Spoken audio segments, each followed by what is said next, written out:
I am Danielle. I am 30 years old and I am an office worker. I married my husband, Fred, 3 years ago, and as of now, we do not have a child yet. My marriage with my husband is very good, and we are enjoying our life together. We both work, so we are financially stable, and we have many interests in common that we never run out of topics to talk about. We have a similar certain way of thinking about things, and when I am with him, I feel very comfortable being with him. I am sure that I will never meet anyone better than Fred. Fred and I have a perfect married life, but there was one problem that was very bothering me. Well, it is a problem that many families might face, and that is the mother-in-law problem. However, I feel that the problems I face with my mother-in-law are probably the most problematic issues compared to other families. First of all, let me tell you how bad and horrible Nikki, my mother-in-law, is. Regularly, Nikki would just pick on me and talk bad about to me in my face. Danielle, what are you wearing? Oh, it's one of my favorite skirts. Well, I think it looks out of fashion and a little bit skanky. It's what prostitutes would wear. I mean, like those prostitutes who are unpopular and cannot even get a guy. Not only does she talk bad about me into my face, she always makes me do all of the household chores such as housekeeping. Oh yeah, Danielle, could you clean up my bathtub for me? What? What do you mean, what? You should be thankful that we are letting you stay with us, so you should be repaying your gratitude to us by cleaning up the house instead of being a couch potato. Well, I wasn't saying that because I want to be a couch potato, but... Well then, just clean my bathtub squeaky clean. When you're done cleaning my bathtub, mow the lawn in the backyard, do the grocery shopping for tonight's dinner, and also don't forget to make the dinner for all of us. That is too much she is asking for me, and that is all of the household chores. Even though Nikki was asking too much out from me, since I just got married then, I decided to put up with her just because I wanted to build a good relationship with the in-laws. However, the level of Nikki picking on me increased more and more. This is about this one day I visited Nikki and Brad, my father-in-law. I cooked and prepared dinner as Nikki told me to do so. Fred and Brad enjoyed my cooking and even had seconds, but Nikki was mumbling. This dish is so bland, and the texture of this food, it's too chewy. I shouldn't have made Danielle, who is not a good cook, to prepare us the dinner, because she just wasted such great ingredients. After she mumbled those words, she started to throw away my prepared dinner into the trash can. I didn't expect that she would do such a thing, so I was so confused. Nikki, what are you doing? Are you insane?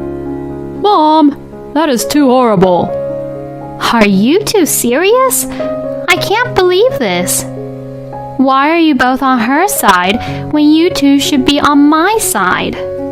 Even though I was very angry and upset because Nikki threw the food away in front of me, but since Brad and Fred scolded her for it, I felt a little better. Brad even told me secretly, To tell you the truth, your cooking is way better than Nikki, so don't take her seriously. She doesn't have any senses in her taste buds. Ever since Brad told me that, after this incident, I never got mad or upset about it. Since then, Fred knew that Nikki would pick on me, and as he cared for me, every time he would visit his parents' place, he stopped taking me with him, which was very nice of him. Thanks to Fred, this allowed me to have a reasonable distance from Nikki, and my stress has been reduced a lot. So only once a year, I would go to the family gathering. But then, it's not a surprise, but another incident happened at that family gathering also. At the family gathering, since there were many people, a banquet was held, and Nikki was the main person who was preparing the food at the banquet. I helped with the cooking, but Nikki was the one who was in charge assigning the seats, serving, and placing the food on the table. When I sat down at my seat, which was assigned to me, I had a bad feeling for some reason. So, I checked my food, which was placed in front of me with knife and fork. Then there, I felt like something hard was in my food. When I looked closely, it seems like eggshells were in my food. And not only eggshells, but there were also a few strands of hair in the food. I knew it, and my instincts were right. Only Nikki would do such a thing. So, I secretly replaced the dish which was placed at my seat with Nikki's, which was just a seat across from me. When it was time for everyone to eat, Nikki took a big bite, and we all heard some hard, crunchy noise as she chewed. Ow! She made a scene, and everyone was trying to see what was going on.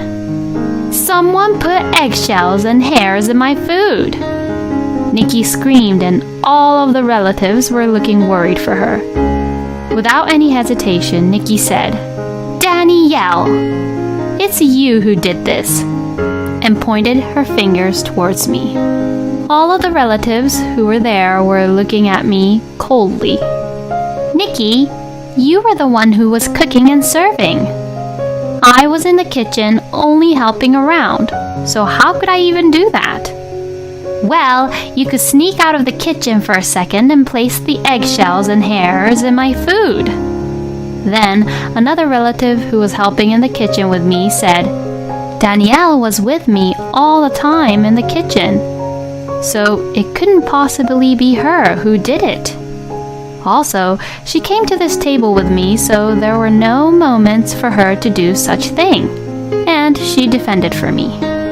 Mom, why are you just suspicious and blaming everything only on Danielle when you didn't even know who did it? "What? Well, that's because..." Mom, don't tell me you were the one who planned this. For Nikki's sake, I didn't want to say anything, but as soon as the toast was made and saw my food, I had a bad feeling, so I checked my food and found that there were eggshells and strands of hair in it. Since Nikki was picking on me from the very beginning of our marriage, and since Nikki was the one who cooked and served the plates, I just assumed that Nikki would be the only one who would do such a thing to me, so I switched our plates.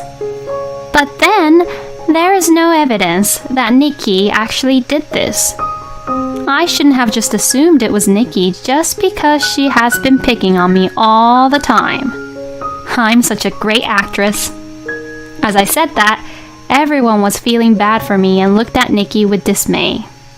Nikki didn't expect this, so she didn't know what to do, but Brad scolded. Nikki, how could you do such thing? You're just embarrassing. And took her home.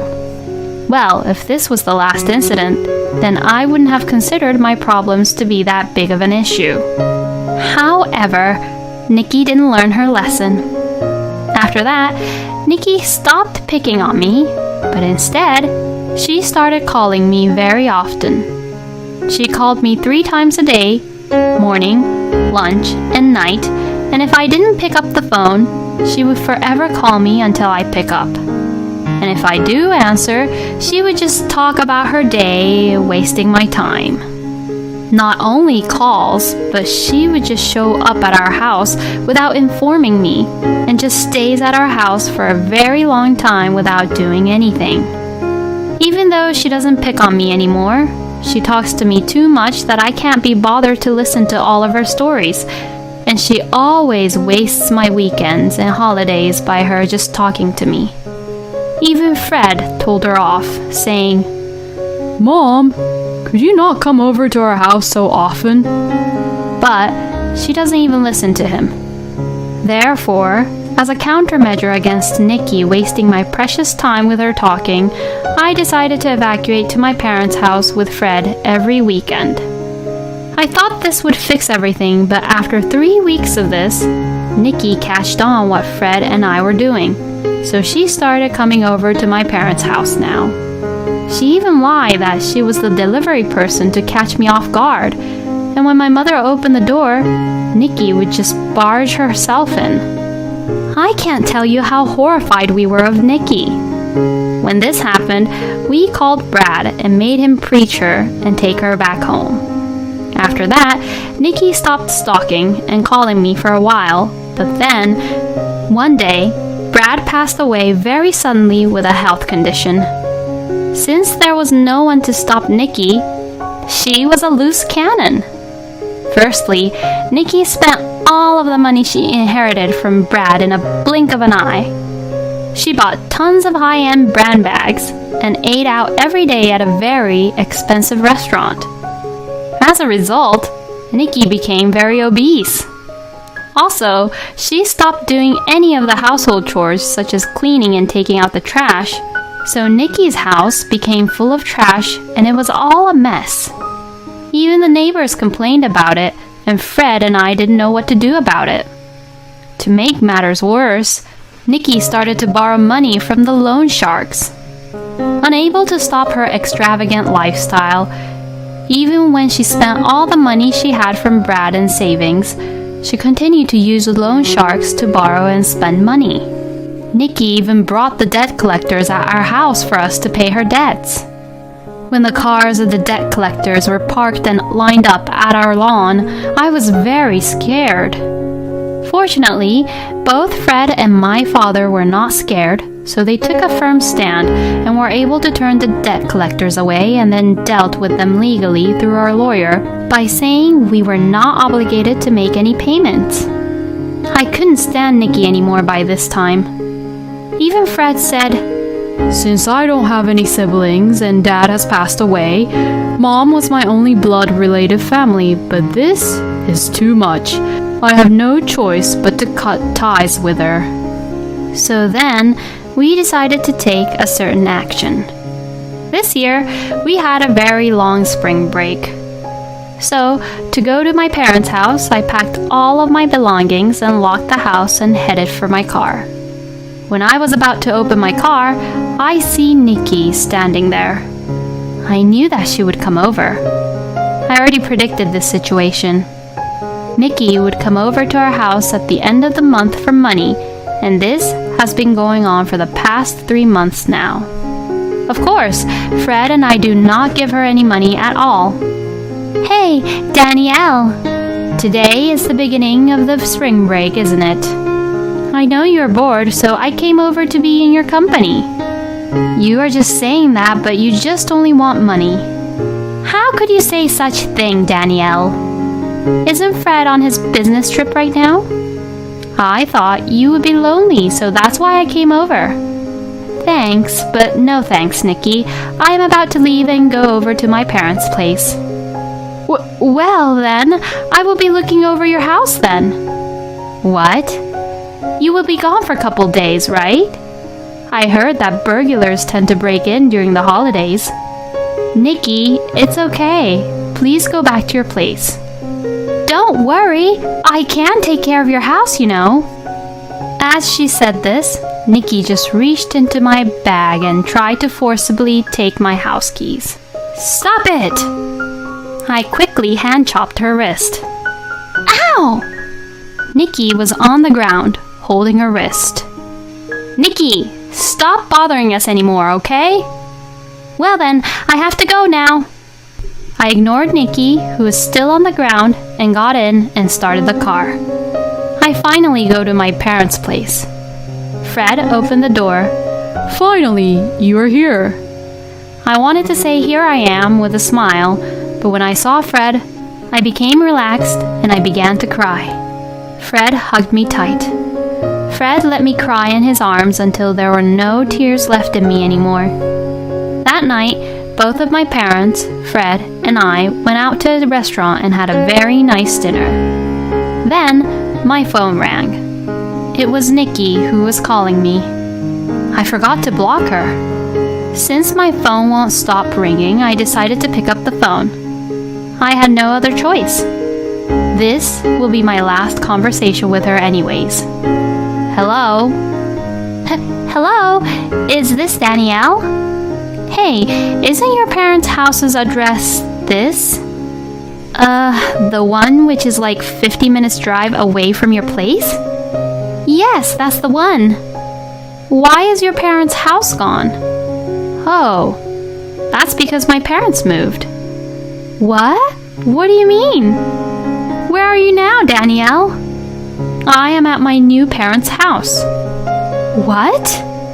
My parents moved. Oh, by the way, Fred and I moved also. What? Nikki, there is no place you can rely on anymore. You have to take care of the rest by yourself. What? Oh no. I tried to speak calmly, but when all the memories of Nikki picking on me replayed in my head, my voice became louder. Nikki, in the first place, do you realize what you have done to me? Do you even know how much I suffered because of you? I will never forgive you. Even if you are the mother of my beloved husband, I will despise you for the rest of my life. When I said this, Fred took the phone. Mom, I've had enough. I'm cutting ties with you. Don't you ever get involved with us nor Danielle's parents. What? Nikki was in shock, so we didn't know what she was trying to say. Then, Fred hung up the phone and blocked her number for me. To cut ties completely from Nikki, we changed jobs and moved from the city to the rural area. We already sold our house and we have now moved into our new place. Danielle has no way of finding where we are or where we live. I guess she's going to end up in the worst possible situation being chased by the debt collectors. But that is all her own fault. She brought that to herself. I don't feel sorry for her at all. It's her fault for what she has done and never reflected back on her own actions. On the other hand, we got used to our new life and even had a baby. She is a very cute little girl, Elaine. Since my parents' house and my house is close, I visit my parents with Elaine often. My parents are very happy to see their grandchild, and I am very glad we moved here. I am looking forward to watching Elaine grow up with Fred. Thank you for watching until the end. Please subscribe and hit that like button. See you in the next video.